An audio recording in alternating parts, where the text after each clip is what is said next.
अस्सलामुअलैकुम, welcome to listen your body. B12 की importance का अंदाज़ा इस बात से लगाया जा सकता है कि हमारे जो ब्लड के रेड सेल होते हैं उसके लिए रिस्पॉन्सिबल है B12।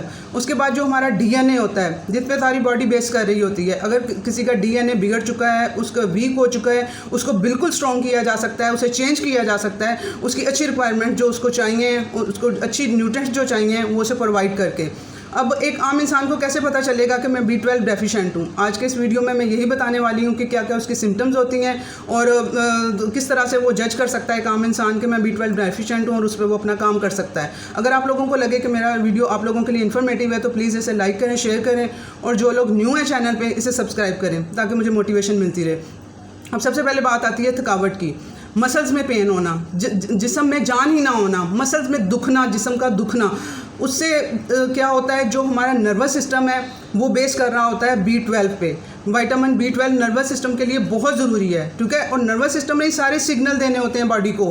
हमारी बॉडी जब मूव करती है, हमारा ब्रेन में जो नर्वस सिस्टम है हमारा, वो नर्व्स हमें ऑर्डर देती हैं, वो नर्व्स हमें कंट्रोल कर रही होती हैं हमारी बॉडी की मूवमेंट को। जब वही वीक होंगी तो उन्होंने क्या कंट्रोल करना है, वो क्या सिग्नल देंगी? तो इस वजह से वो थकावट आपके होना, आपके बॉडी में पेन होना, थकावट आपको रहना, उससे आप लोग समझ सकते हैं कि मैं B12 डेफिशिएंट हूँ। उसके बाद बात आ जाती है नमनेस होना बॉडी में, ठीक है। और हाथों पाँव में सुइयाँ चुभना, जिस तरह से किसी ने पिन चुभोई हो, इस तरह से फील होना और पाँव में से सेक निकलना और हाथ पाँव का सुन्न हो जाना, जिस्म के मुख्तलिफ हिस्सों का, स्पेशली जो हाथ पाँव हैं वो सुन्न हो जाते हैं, जो B12 डेफिशिएंसी है। उसके बाद जो ओरल हमारा एरिया है, जो हमारे माउथ का अंदर वाला एरिया है, वो पकना स्टार्ट हो जाता है। ज़ुबान पकना, वाइट बीच में जिस तरह पस पड़ी हो, पकना स्टार्ट हो जाती है। दांतों में से खून निकलना स्टार्ट हो जाता है। ये सारी निशानियाँ हैं इसकी B12 की डेफिशिएंसी की। उसके बाद बात आ जाती है जो प्रेग्नेंट फीमेल्स हैं, उनके लिए बहुत ज़रूरी है B12 का होना, B12 का पूरा होना। बहुत सी जो प्रेग्नेंट फीमेल्स हैं उनमें जो मिसकैरेजेस होते हैं उसकी वजहों में से एक बड़ी वजह B12 डेफिशिएंसी है। मेरे एक जानने वाली है, उसको उसके ट्विंस थे, दोनों बॉय बेबी थे और उसकी डिलीवरी से 3 महीने पहले उन बच्चों की बर्थ हुई और डेथ हो गई। और वो लड़की वेजिटेरियन है। वेजिटेरियन जो से होते हैं वो 95 to 96% डेफिशिएंट होते हैं B12 से, क्योंकि B12 का सोर्स ही एनिमल सोर्स है, प्लांट से हमें बहुत कम मिलता है। तो वो अब और हम लोगों की अवेयरनेस ना होने की वजह से हम लोग कह देते हैं ये अल्लाह ताला की तरफ से था। आप लोगों को अल्लाह ताला की तरफ से तो होना होता है, लेकिन आप लोगों ने अपनी अवेयरनेस तो पूरी करनी है, आप लोगों ने अपना तो देखना है। और डॉक्टर्स से मेरी रिक्वेस्ट है कि जो ये गायनी के डॉक्टर्स हैं वो प्लीज़ पेशेंट को गाइड किया करें कि वो अपनी डाइट को किस तरह, वो विटामिन्स की गोलियाँ तो लिख देते हैं और कैल्शियम पिला रही होती हैं, वो प्लीज़ इस तरफ फोकस करें। जो पूरी डाइट है उनको बताएं कि रज के खाना खाएं और अपनी डाइट को किस तरह से सारे न्यूट्रिएंट्स अपनी डाइट में पूरे करने हैं। और इस वजह से जो वेजिटेरियन है उनको प्लीज़ अपना इस तरफ फोकस करना है। अपने B12 की वो डेफिशिएंट होते हैं 96%। उसके बाद आ जाते हैं जो होते हैं डायबिटिक होते हैं पेशेंट।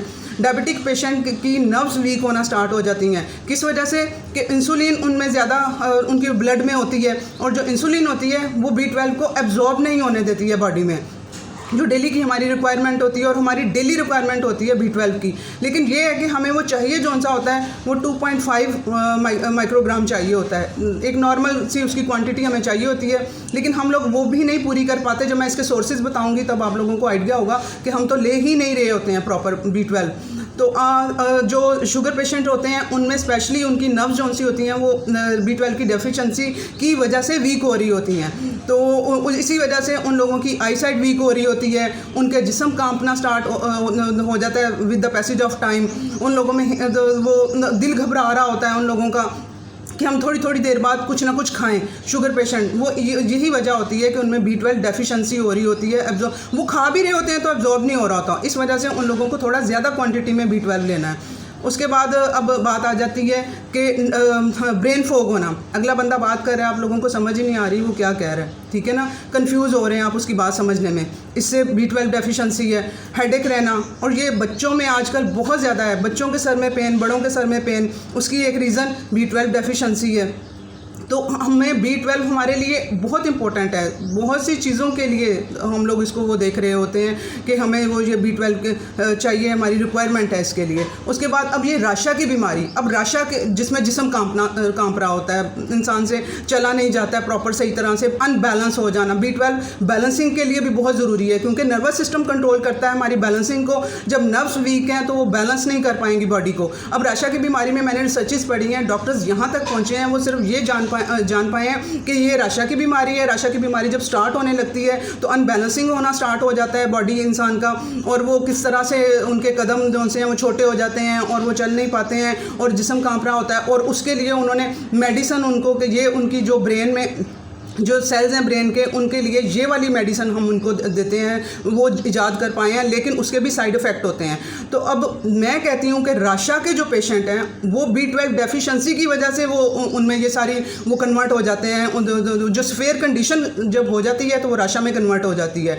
तो इस वजह से जो आप लोगों के इर्द गिर्द जो लोग हैं जिनमें ये अभी स्टार्ट हुआ है ये इशू, जिनका जिस्म कांपना और ये वो थोड़ा थोड़ा कांपने से स्टार्ट होता है फिर ज़्यादा की तरफ वो आ जाता है, तो उनको आप लोग प्लीज़ आप लोग गाइड करें उनको कि वो B12 अपना B12 लेवल अपना ठीक करें। B12 लेवल ठीक करेंगे तो उनकी ये बीमारी ठीक हो जाएगी।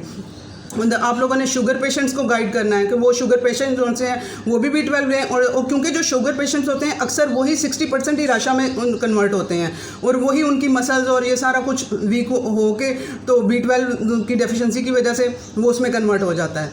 तो आप लोगों ने ये अवेयरनेस दूसरों तक भी ये फैलानी है ताकि लोगों इससे ज़्यादा से ज़्यादा फ़ायदा उठा सकें। आई होप ये वीडियो आप लोगों के लिए बेनिफिशियल था, इसे ज़्यादा से ज़्यादा शेयर करें। अल्लाह।